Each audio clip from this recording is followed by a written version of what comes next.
Next, we have Art Sterritt, who's the Executive Director of the Coastal First Nations, and he has been instrumental in ensuring that the voices of both First Nations communities and other communities are building coalitions so that our voices can be heard by government and communities and media. So I'll let Art tell you a little bit more about the work he does and talk to you a little bit himself. Art?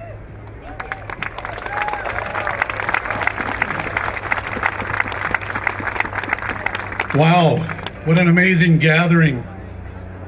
First of all, I would like to acknowledge the Coast Salish, Tsleil-Waututh, Squamish and Musqueam, the original inhabitants who are still here and hold title to much of this land.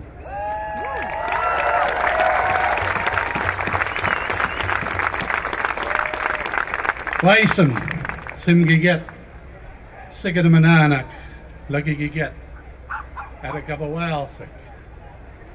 Chiefs, matriarchs, and all of you noble people, it is indeed my honor to be here. I am extremely humbled today. I've been on a path for about 9 years on the Northern Gateway Pipeline project. Coastal First Nations for many, many years now has fought this, but I think they would agree with me that this is the most amazing gathering that we've had in the last 9 years, and the timing couldn't be better. So thank you very much for all of that.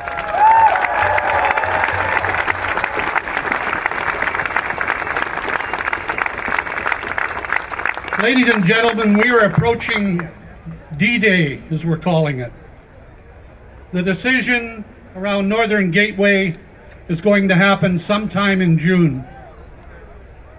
70 years ago, my father and my uncle, my namesake, and many of your fathers and grandfathers landed on the beaches of Normandy to fight for the freedoms that we all enjoy in this country.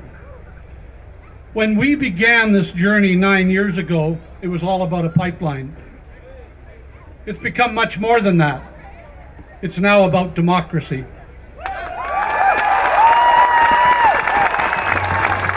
We have seen a Prime Minister that has tried to dismantle all of the institutions that have been built over the last 150 years that respected the environment, that respected science, that respected our courts, that respected our politics.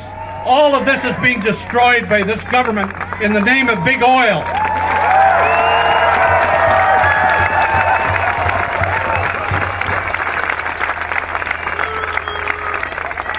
Coastal First Nations were approached by Northern Gateway 9 years ago and asked whether or not we would approve tankers in the Great Bear.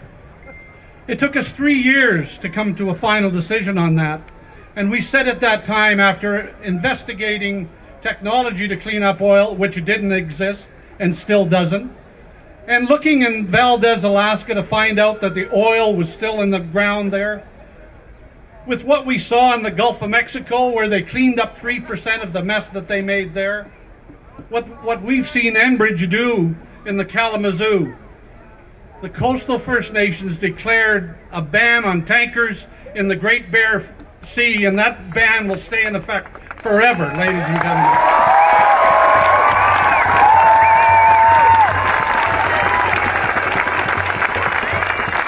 We said that no good could come of this project.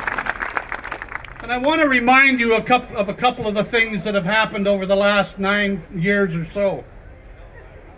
Ask yourselves as I go through this whether or not our opinion, our learned decision about no good out of Northern Gateway was true.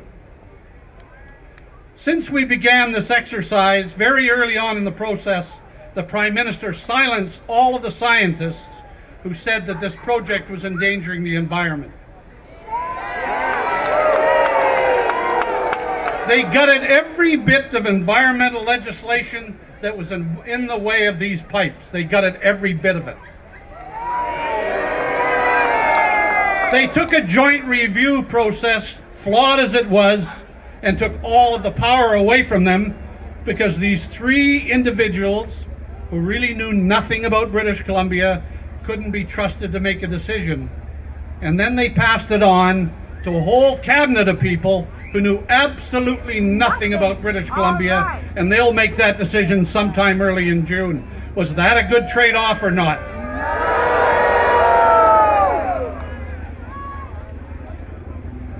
When we have a whole cabinet full of amateurs, why do we need 3 people to do that?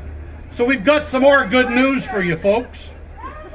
Coastal First Nations, Tsleil-Waututh, Haida, Heiltsuk, Haisla, all of these nations, including the Carrier and the Secondary, are going to be taking Stephen Harper and Northern Gateway to court once this decision comes down.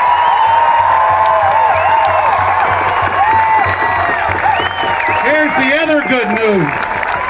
Stephen Harper is pissed off the Chief Justice of the Supreme Court, and we haven't. It may be the biggest mistake that he's ever made.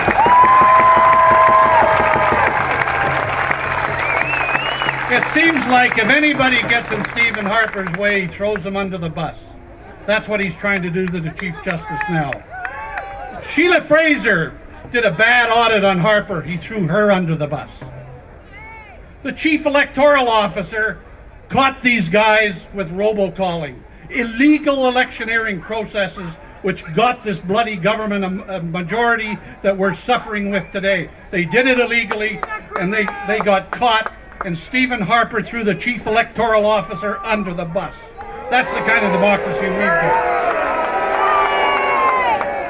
Mike Duffy, he was so stupid to get caught. And for getting caught, not necessarily for doing it, but for getting caught, Stephen Harper threw him under the bus.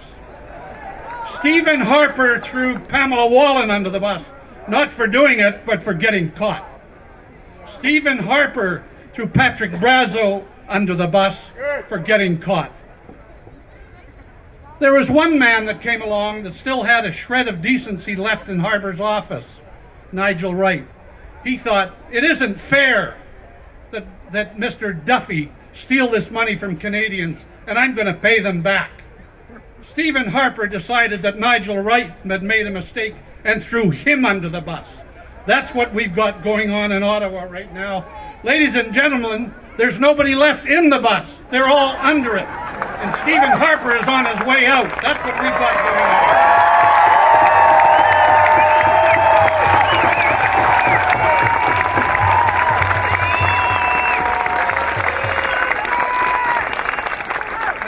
Ottawa.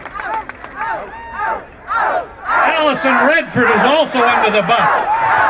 She got caught with her finger in the cookie jar as well, so she's under the bus in Alberta. And Harper and his ethical oil guys, aka the robocallers, are supporting the Wild Rose Party in Alberta, and they're going to try and take over there as well. That's what we've got going around. I just returned from the capital of Canada, the capital where our Prime Minister comes from. I just returned from Calgary. I was at the Enbridge AGM. All is well. We told Uncle Al Monaco, the CEO for Enbridge, don't waste any more money on this Northern Gateway project. Mitigate your losses. You're not going to win this one. You're never going to British Columbia.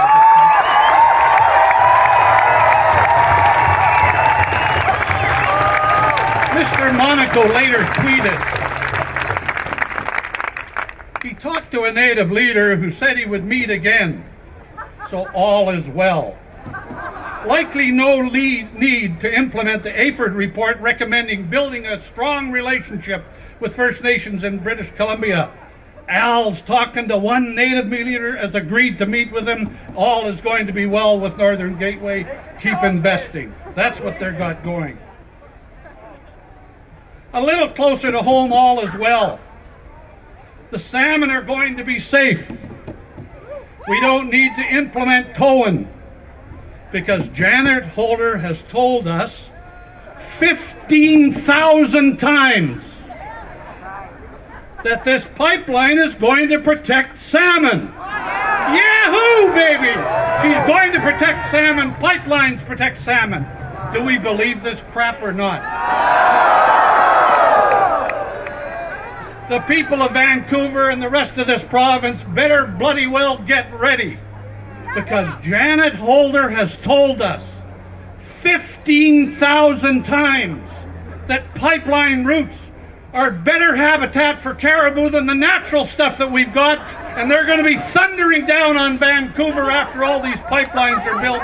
We're going to have caribou everywhere, because Janet Holder told us 15,000 bloody times in the last couple of months.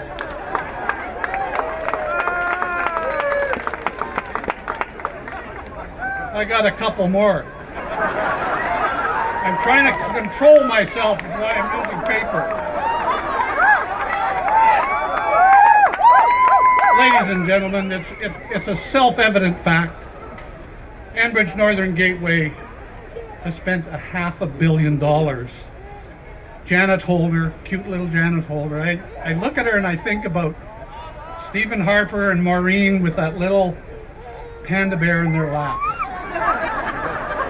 Janet is as cute as that panda bear that Stephen Harper and them brought over in order to consummate our relationship with China. I went to Norway with a group of people. Janet was along. Janet Holder has 15, at least 15 pairs of shoes. She changed shoes 3 times a day on that trip. This little lady that is going to save British Columbia, lives in Toronto, but is a British Columbian nonetheless, is going to save us, because this pipeline is going to save our environment. That's what we've got to worry about. Janet Holder is the Vice President in charge of Northern Gateway.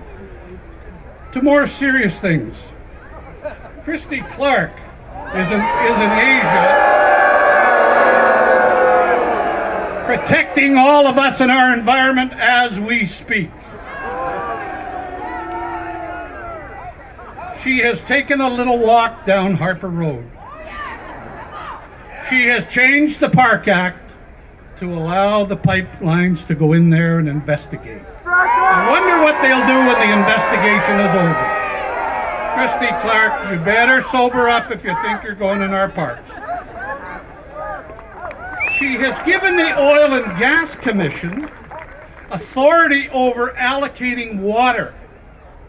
Well, this makes a hell of a lot of sense, because in order to move water, you either need a tank or you need a pipe.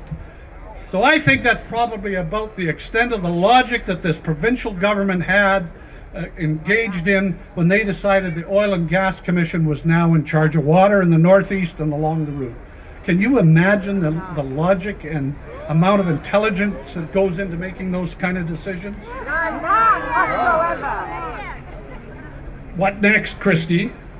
Are you going to roll over in Northern Gateway? Are the 5 conditions that you put out there just about ready to roll over?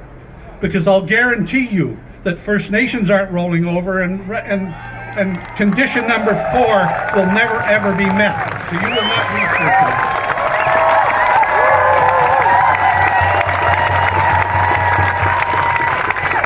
So Stephen Harper, Christy Clark, Uncle Al Monaco, Janet Holder and your 15,000 ads, and Alberta, we're ready. We've been ready for a while. I'm getting sick and tired of waiting. I want them to come and try and bring that pipeline through this province. The Yinkadene, the Carrier Secondary, the Wet'suwet'en, the Haida, the Tsimshian, the Heiltsuk, the Newhall, and all of the rest of the First Nations in this province are going to stop them dead in their tracks.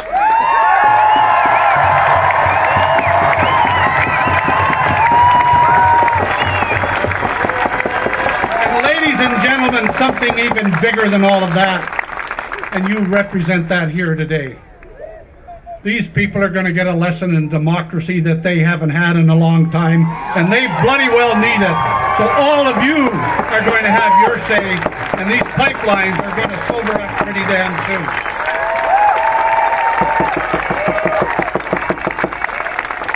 ladies and gentlemen, this land that we call home, this land that nourishes us, we get all of our food off of it, we get all of our water off of it. This air that we breathe is some of the cleanest in the world. This water that we have out here connects all of the Coast Salish to all of the people up the coast, all the way up to the Haida. We're going to keep that clean. We're going to make sure that they clean up their act before they come knocking on our door again. Thank you, ladies and gentlemen, and thank you for being here. I love every one of you.